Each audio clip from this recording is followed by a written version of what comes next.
Hello, welcome back again with me Iqbal Hanur. Selamat datang kembali semua teman-teman yang ada di grup Telegram maupun yang baru menonton video saya ini. Terima kasih telah datang kembali. Yang ini merupakan video kedua yang sebelumnya kita telah menganalisa IHSG, berita terkini dan juga Big Bang ya. Ini 13 menit yang lalu. Nah, ini ya FYI saya sebelum masuk kita ke saham yang telah di request oleh teman-teman grup Telegram ini, saya ingin ngebikin atau nge-notice untuk teman-teman bahwa sebelumnya saya udah pernah bilang ya di rupiah 17.000 ini bahwa akan terjadi PHK besar-besaran.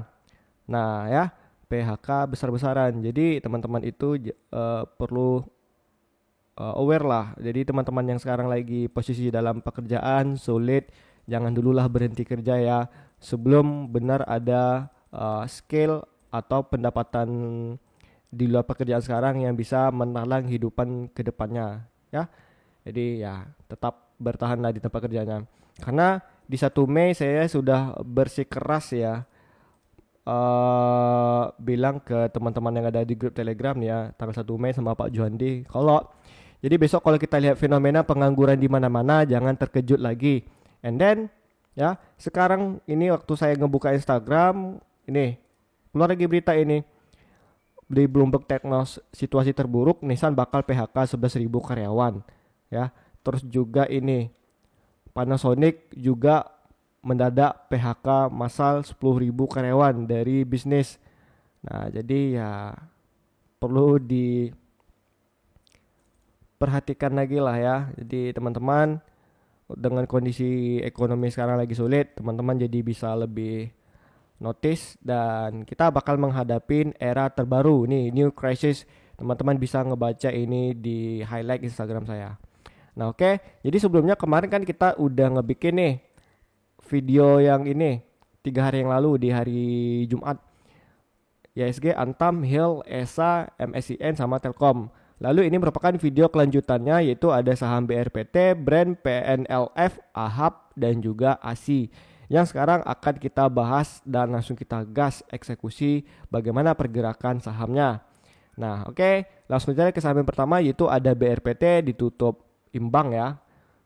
Dan kalau kita lihat dari transaksi asing ternyata di sini Jumat Kamis ada distribusi, tapi di hari Rabu ini ada akumulasi gede. Artinya ini BRPT kalau kita mungkin melihat dari indikator volume ini bakalan masih oke. Mungkin ini bakalan ada potensi kembali nembak kan ini berarti di hari Rabu ini Jumat, Kamis, Rabu. Malah tekanan selnya gede.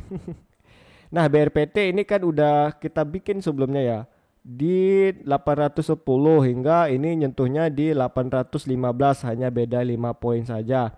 And then kedepannya harapan saya ini BRPT masih bisa menyentuh untuk area sub resistennya. Artinya ya ini BRPT dia sedang membentuk ya. Nah, kayak gini pola cangkulnya atau ini namanya apa namanya nih ya? Descending triangle. Nah, nanti dia baru bisa tep.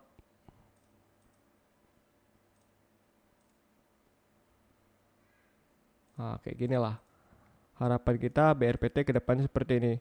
Bahkan sebelum adanya dia kembali retest seperti ini, teman-teman, harapan saya ini untuk di BRPT bisa langsung nembak ke 910. Artinya kalau di hari harga sekarang kita pengen beli ini masih bisa profit 11% ya. Itu untuk di BRPT. Yang penting di BRPT ini jangan sampai dia ini tembus lebih rendah dari harga ini. Berapa nih? 780. Jangan sampai terjadi hal seperti ini ya untuk di BRPT. Perlu diingatkan kembali buat teman-teman ya. Nah, jadi apakah saya ini tertarik? Oke, saya sekitar 70 hingga 80% BRPT oke ya. Jadi teman-teman bisa dilirik lah untuk saham BRPT ini. Oke, dan juga kemarin di Instagram juga ada teman kita anak SMK 1 Semarang yang bertanya tentang saham BRPT ini dan juga MDKA. Saya udah bilang juga ya. Nih, di AMA. Nah, BRPT ya. FYI di sini untuk di highlight saya yang AMA ini itu sekitar seminggu sekali saya bakalan ada membagikan sesi AMA Ask Me Anything. Jadi teman-teman bisa bertanya apapun ke saya gitu. Apapun itu. Jadi untuk salam 1 minggu sekali saya bakal ngeluarin yang namanya Ask Me Anything atau AMA 1. Mau seberat apapun bakalan saya jawab ya. Konteksnya apapun juga. Jadi teman-teman bisa pantau lah untuk Instagram saya nanti. Nah ya itu untuk BRPT oke nih sahamnya. Sekitar 70-80% saya oke nih. Menarik lah. Yang penting areanya udah saya sebutin jadi teman-teman bisa mantau ya. Kalau misalnya lupa bisa dimundurin video ini. Oke, kita lanjut ke saham yang kedua itu ada Brand. Hari ini di hari Jumat kemarin ditutup menguat tipis sebesar 0,84%. Dan ternyata di hari Jumat, Kamis, Rabu ada distribusi, artinya ini asing kembali out, belum menarik di saham Brand. Berarti ini polanya udah nggak di Brand lagi nih, pindah nih sahamnya nih. Karena sejatinya kalau IHSG itu lagi turun, Brand lagi naik. Tapi kalau misalnya IHSG itu lagi naik, Brand turun panggungnya. Nah, seperti saya udah bilang, ini Brand masih belum menarik lah ya. Dia bakalan masih sideways di sini dulu lah. Tapi kalau ada akumulasi asing terus ya sampai harganya ini udah mulai naik ya setidaknya ke 6.525, itu teman-teman bisa perhatikan lagi untuk bisa ngebuy dan menentukan area TP-nya di 7.525 hingga 8.125. Oke, untuk Brand saya rasa nanti dulu lah, kalau mau cicil is oke gitu. Kita lanjut ke saham yang ketiga yaitu ada PNLF. Tapi sebelumnya ini saya lupa nih. Saya belum lupa. Kita balik lagi lah ke BRPT ya. Untuk BRPT Corp Action ini masih Juni, dividennya kecil 0,87. Pelik ya. Ada apa ini? Ataukah kasnya kekecilan ya? Nah, nanti ini secara fundamental nih kalau bisa, atau di news lah bisa bikin saya videonya ini. Oke, kita lihat dari, tapi Corp Action ini masih Juni, masih lama nih, bulan depan. Terus dari kuartal 1 2025 dibanding kuartal 1 2005. Kuartal 1 2023, oke, ini ada mengalami kenaikan. Oh, naik nih pendapatannya. Terus kalau kita lihat dari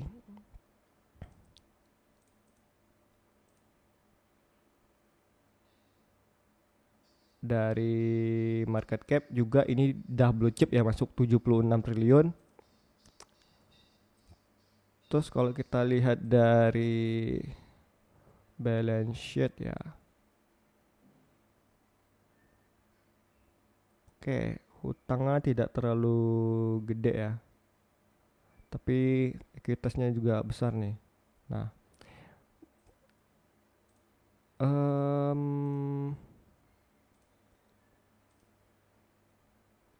untuk EPS ini naik dari 2024 dari 2,82 sebelum 1,48, artinya udah naik 2 kali lipat.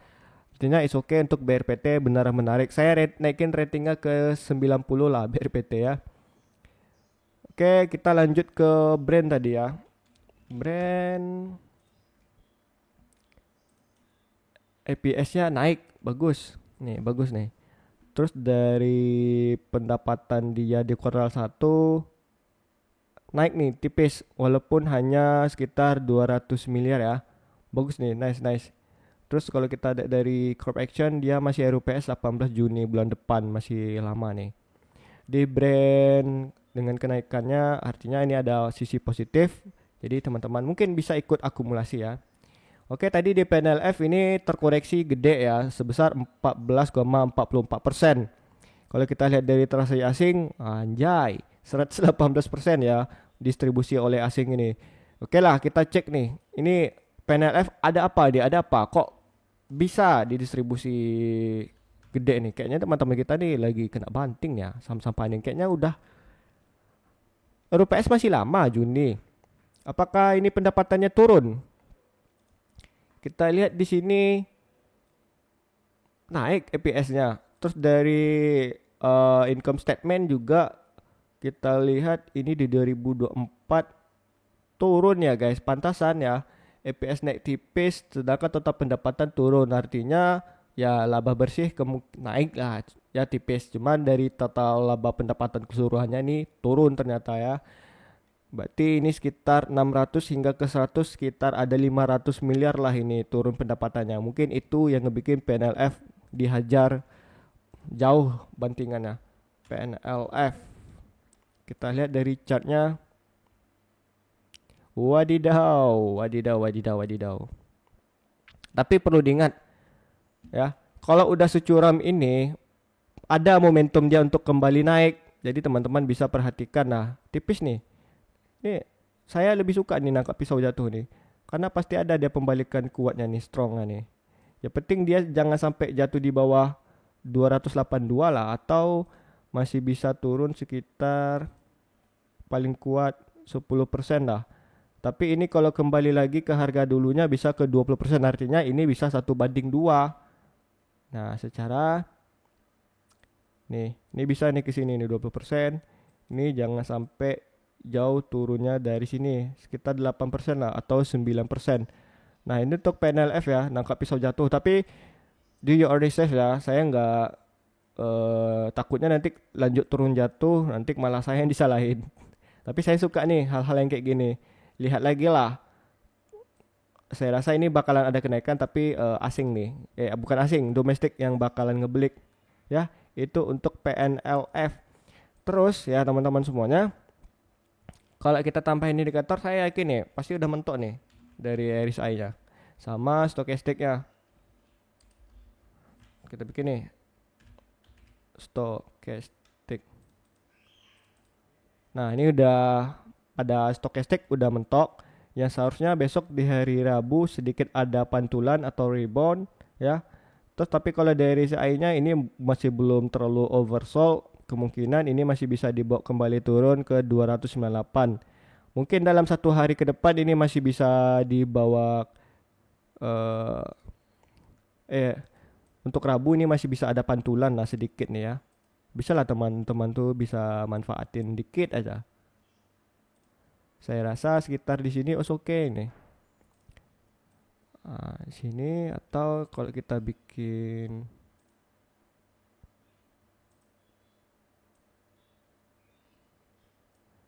Tara.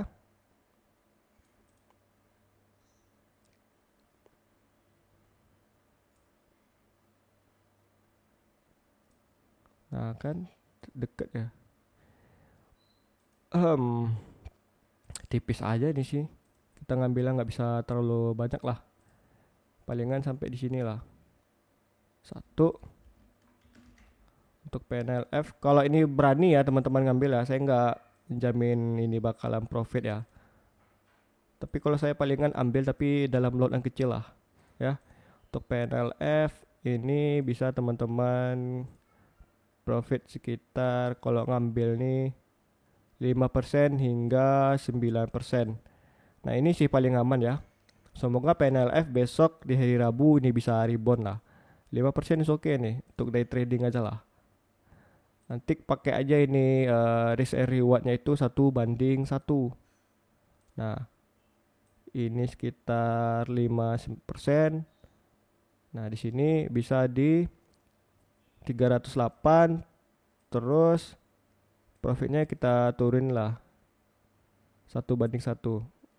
Nah oke, itu untuk PNLF ya. Kita lanjut ke saham yang ke berapa nih? 4. AHAB. Yang mana ini AHAB ini udah terkoreksi sebesar 6,66%. Kita lihat dari transaksi asing. Ini sama apa nih? Kok kecil hal ini ya, eksplorasi.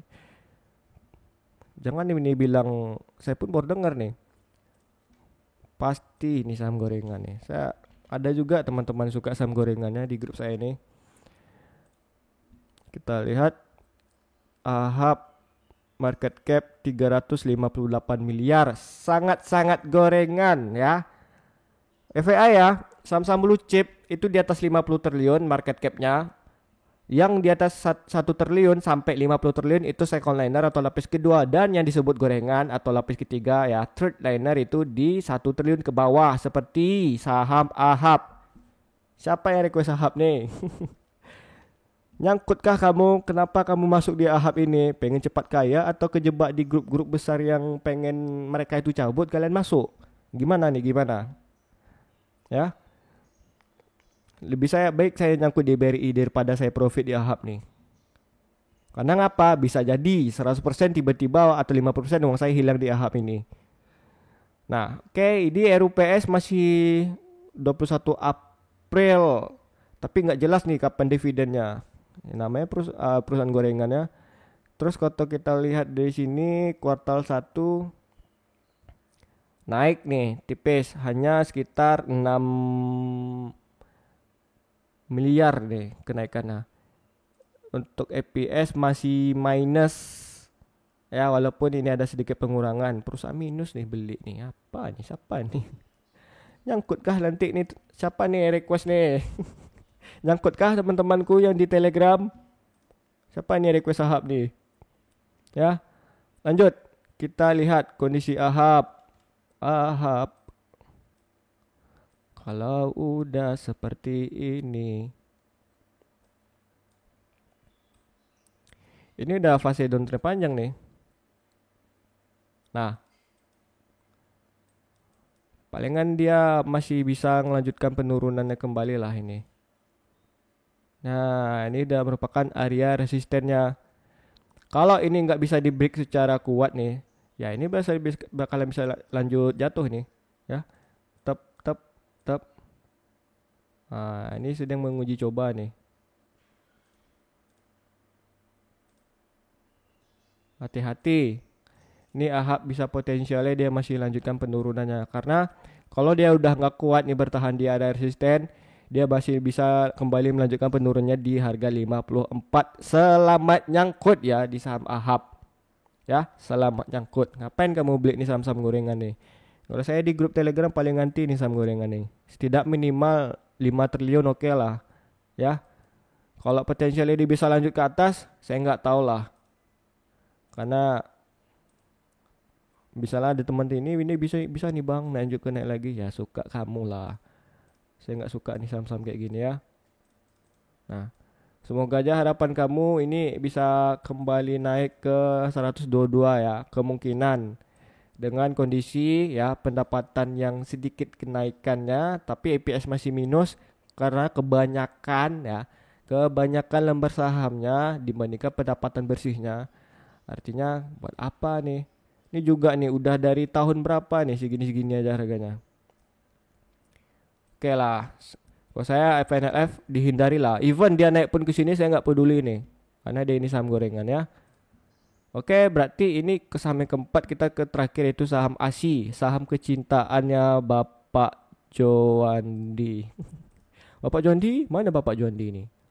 Ya, Bapak Joandi nih. ASI parah nih, Pak Joandi nih, ASI parah. Ini nanya nih, apakah tech stock kita akan bullish juga besok Pak? Iya Pak. Nah, dah. Ya. Oke, kita cek lah saham ASI. ASI ditutup imbang ya. Asing justru di sini ada distribusi.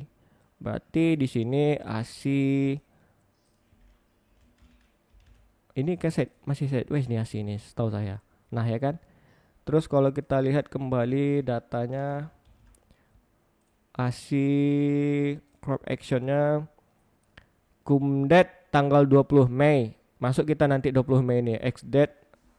Berarti ini beli pagi jual sore nih. Apa enak beli pagi jualnya pagi besok nih tanggal 21 nih. Sehari aja nih. Payment date 5 Juni. Kenapa nih ASI ini hanya 1 hari? Saya rasa ini untuk mengantisipasi para trader itu untuk ngebuang barang tuh jauh ya. Jadi nggak ada kesempatan untuk akumulasi sama distribusinya. Jadi sekali naik, udah turunnya nggak terlalu curam ya. Yang saya baca seperti itu. Financial ini untuk belum keluar income statementnya. Tapi dari APS-nya ini penurunan ya, turun. Pantasan asing nih distribusi ya. Laba bersihnya turun. Padahal ini saham yang penggerak ISG dulu nih, BBCA, BBRI, BMRI, ASI sama Telkom itu penggerak ISG kita dulu ini. Nah kan ini market capnya aja 193 triliun. Dulu nih sangat-sangat berjaya ini saham ASI ini. Oke lah, kita lihat nih dari chart teknikalnya ya. ASI seperti saya bilang, selagi dia masih bertahan di 4.730 itu menarik nih. Saya tarik lagi lah ke sini. Menarik nih. Semoga nanti ASI kedepannya masih bisa range itu bertahan di 4.950. Tapi kalau dia turun dari 4.730 ya kembali lagi ini ASI bisa mengalami penurunan ke 4.540. Ya artinya masih di sini-sinilah pendapatannya turun dengan jenis kendaraan electrical vehicle ya. Mobil-mobil listrik yang lagi menjamur, Tesla, BYD apalagi ya ASI mau nggak mau sebagai yang majoritinya tuh kendaraan mereka masih bensin ya dan juga keadaan kondisi ekonomi global yang menyebabkan sulitnya masyarakat itu untuk meminjamkan atau meminjam uangnya itu ke bank untuk sebagai modal usaha. Ya ini ASI bakalan sangat-sangat berpengaruh lah. That's why kenapa ini financial dari ASI itu mulai turun. Nah, sampai di sini teman-teman paham lah. Oke. Nah, ditambah sekarang banyak menyamburnya penjualan mobil bekas, kendaraan bekas, sehingga demand maupun pendapatan perusahaan terutama ASI untuk penjualan mobil-mobil baru jadi lebih ini menurun drastis. Harusnya ASI ini harus bisa convert ke mobil listrik, terus penjualannya itu fokus di kota-kota besar Indonesia dan mereka harus rekrut ngakuisisi perusahaan-perusahaan maupun sektor lain yang lebih benefit di masa depan. Walaupun sebenarnya grup Astra ini nggak usah diragukan lagi lah, pasti udah ngelakuin hal yang terbaik karena grup Astra merupakan grup nomor 1 di mata saya di Indonesia ini yang memiliki integritas tertinggi se-Indonesia. Ya, baru turun ke saham-saham lain seperti grup Salim dan juga grup Jarum gitu. Oke, sampai di sini paham ya? Jadi ya lebih panjang pula video saya ini daripada yang ISG tadi. Oke, jadi teman-teman terima kasih telah menonton video saya ini. Jangan lupa like, subscribe bagi teman-teman yang baru nonton video saya ini. Bagi teman-teman yang ingin join di grup Telegram kita itu bisa langsung klik ya. Linknya itu di deskripsi video saya ini maupun di link bio YouTube saya ya. Jadi ya terima kasih telah menonton video saya ini. Aktifkan notifikasi bell lonceng sehingga ketika saya upload mau pagi, malam dan siang seperti ini, teman-teman itu langsung bisa nonton video saya ini ya. Jadi ya terima kasih kembali. Like lah, tolong kasih like-nya ya. Biar kita tuh cepat masuk ke beranda YouTube. Jadi kita lebih gede dan teman-teman itu juga lebih rame ya. Terima kasih ya teman-teman semuanya. And then seperti biasa, salam gacor.